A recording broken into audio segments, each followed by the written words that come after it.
एक बार फिर नाज़रीन, आप सभी का इस्तकबाल तंदुरुस्ती हजार नेमत में। हम स्कूल जाते हैं, कॉलेज जाते हैं, ऑफिस जाते हैं या फिर घर पे रहते हैं, आराम करते हैं, बैठते हैं, सोते हैं। इन सब का ताल्लुक सीधा हमारी सेहत से होता है। तो आइए नाज़रीन, मिलते हैं तर्ज ज़िंदगी में डाइटिशियन अंजना कालिया से, जो हमें बताएंगी ओबेसिटी के बारे में।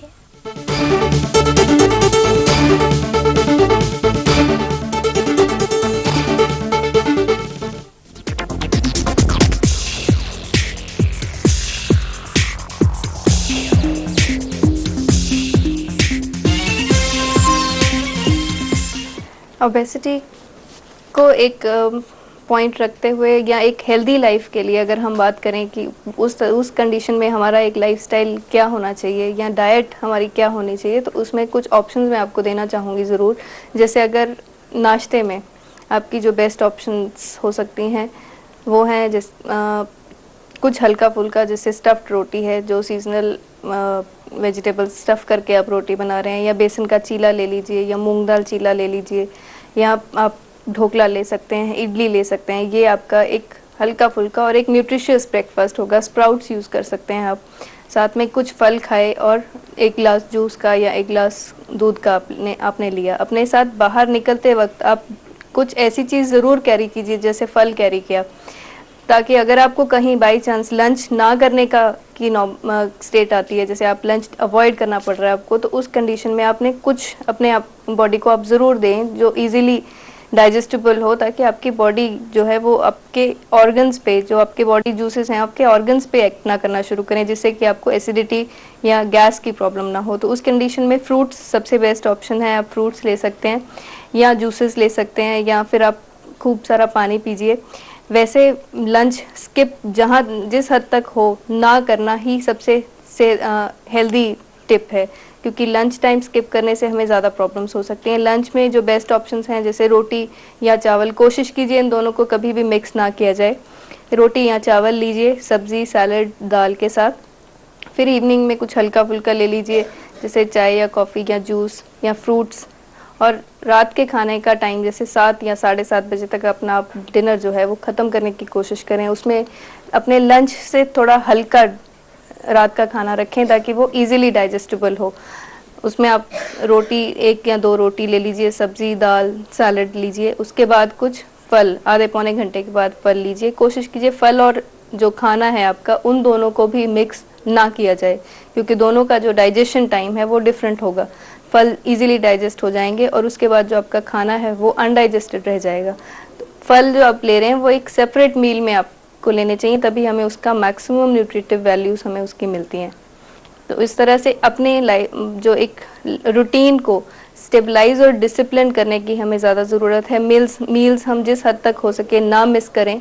मील टाइमिंग्स हमारे स्पेसिफिक हों, जैसे सुबह का नाश्ता 8, साढ़े 8, 9 बजे तक हुआ, लंच हमारा 1 या 2 बजे तक हो गया, फिर इवनिंग में 4 या 5 बजे कुछ हल्का फुल्का हमने स्नैक लिया, और डिनर जो है वो 7 या 7:30 बजे तक हम कर लें।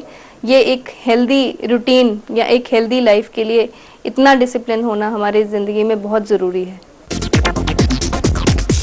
देखिए, नेचुरोपैथी और आयुर्वेदा, ये 2 चीज़ें आजकल जो हमारे लाइफस्टाइल को हेल्पफुल लाइफस्टाइल को ठीक करने के लिए या हमारी हेल्थ के लिए जिसका यूज़ करना बहुत ज़रूरी हो गया है। हमें नेचर ने बहुत सारी ऐसी चीज़ें दी हैं जो हमारी सेहत के लिए बहुत फ़ायदेमंद हैं, और ओबेसिटी को तो हम उससे दूर रख ही सकते हैं, साथ में एक हेल्दी या एक सेहतमंद जीवन हम व्यतीत कर सकते हैं। जैसे नेचर से हमें आंवला या त्रिफला या ये जो सब वेजिटेबल्स, फ्रेश फ्रूट्स ये मिलते हैं। अगर हम अपने रूटीन में दिन की शुरुआत एक आंवले के रस से या आंवले के पाउडर से अगर हम करते हैं, या एक करेले के जूस से स्टार्ट करते हैं, तो उससे जो हमारे बॉडी में जो टॉक्सिन्स हैं वो नहीं होंगे, और फिर उसके बाद जो हमारे मेटाबॉलिज्म को भी अच्छा रखते हैं।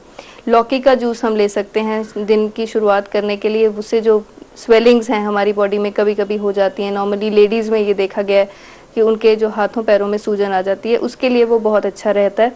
फिर अपना एक फूड में जो हम खाना बना रहे हैं, किस्म का तेल हमें यूज़ करना चाहिए, जैसे ऑलिव ऑयल यूज़ कर सकते हैं या सरसों का तेल यूज़ कर सकते हैं।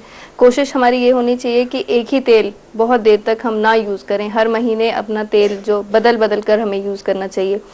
फिर उसमें जो हमारे इंडियन स्पाइसेस जो हमें मिलते हैं, जो हमारे घरेलू मसाले जिनको हम कहते हैं, जो हमारे किचन में सब जगह मौजूद हैं, जैसे गार्लिक है, जिंजर है, अजवाइन है, ज़ीरा, सौंफ या हल्दी या ये धनिया है, ये सब चीज़ों का यूज़ हमारे खाने में बहुत ज़रूरी है, जिसके कारण वो खाना स्वादिष्ट तो बनता ही है, साथ ही साथ पौष्टिक भी बनता है और हमारे लिए जो है वो इजीली डाइजेस्टेबल हो जाता है। तो उससे हमें जो सब्जियों के जो इफ़ेक्ट्स हैं, जैसे गैस है या ब्लोटेडनेस कभी हो जाती है तो अफारा हो जाता है, उनको दूर करने के लिए इन सब चीज़ों का यूज़ करना बहुत ज़रूरी है। रात को सोने से पहले अगर हम 1 चम्मच त्रिफला लेके सोएं तो नेक्स्ट मॉर्निंग जो हमारा सिस्टम है वो बहुत अच्छे क्लियर होता है। और त्रिफला जो है एक बॉडी टॉनिक के रूप में काम करता है, जो सब लोगों के लिए, किसी भी एज ग्रुप का कोई भी इंसान हो, बच्चों के लिए, मिडिल एज्ड लोगों के लिए या बुज़ुर्गों के लिए, एक उसका बॉडी टॉनिक के रूप में उसका हमें इफ़ेक्ट मिलता है। हेल्थ टिप्स में मैं ये आपको ये बताना चाहूँगी कि जैसे सबसे ज़रूरी है हमारे हमारे लाइफस्टाइल को डिसिप्लिन करना। तीनों टाइम का खाना हमें ज़रूर लेना चाहिए, मील्स हमें मिस नहीं करने चाहिए और खाना धीरे धीरे और एक आराम की पोजीशन में हमें खाना चाहिए। स्ट्रेस हो लेकर या टीवी देखते हुए या कुछ बातें करते हुए खाना अवॉइड करना चाहिए, क्योंकि उससे जो है हमारा जो माइंड है वो प्रॉपरली रिलैक्स नहीं होगा और जो खाना हम खा रहे हैं वो डाइजेस्ट नहीं होगा भी तो आधा होगा, जिसके कारण जो हमारे बॉडी में टॉक्सिन ज़्यादा मिलेंगे और हमें न्यूट्रिएंट्स जो हैं वो खाने से कम मिलेंगे। खाना अपने रिलैक्स्ड पोजीशन में खाइए। एकदम खाना खाने के बाद पानी पीना अवॉइड कीजिए, 15-20 मिनट का गैप दे के पानी पीजिए। दिन में एटलीस्ट 10 से 12 ग्लास पानी आपको ज़रूर लेने चाहिए, जिससे कि आपका जो सिस्टम है वो पूरा क्लियर होता रहे। रात का खाना खाने के बाद कोशिश कीजिए कि 100 कदम तक चल लिया जाए। जो एक नॉर्मल कहावत है कि खाना खाने के बाद 100 कदम तक चलें, तो उसका मतलब यही है कि एकदम से लेटने से जो हमारा मेटाबॉलिज्म है वो कम हो जाएगा। तो अगर खाना खाने के बाद हम थोड़ा चहलकदमी करते हैं धीरे धीरे, बहुत तेज़ नहीं, तो उससे जो है हमारा बॉडी, जो खाना हमने खाया है उसका डाइजेशन इजी हो जाएगा, वो डाइजेशन में हेल्पफुल होगा। ये थी अंजना कालिया जो हमें बता रही थी ओबेसिटी के बारे में। मुझे उम्मीद है उनकी गुफ्तगू से आपको बहुत सारे ऐसे टिप्स मिले होंगे जिसे अपनी ज़िंदगी में शामिल करके आप एक सेहतमंद ज़िंदगी गुजार सकते हैं। आइए अब देखते हैं आज का नुस्खा। इसी के साथ नाजरीन हम लौटेंगे एक छोटे से ब्रेक के बाद।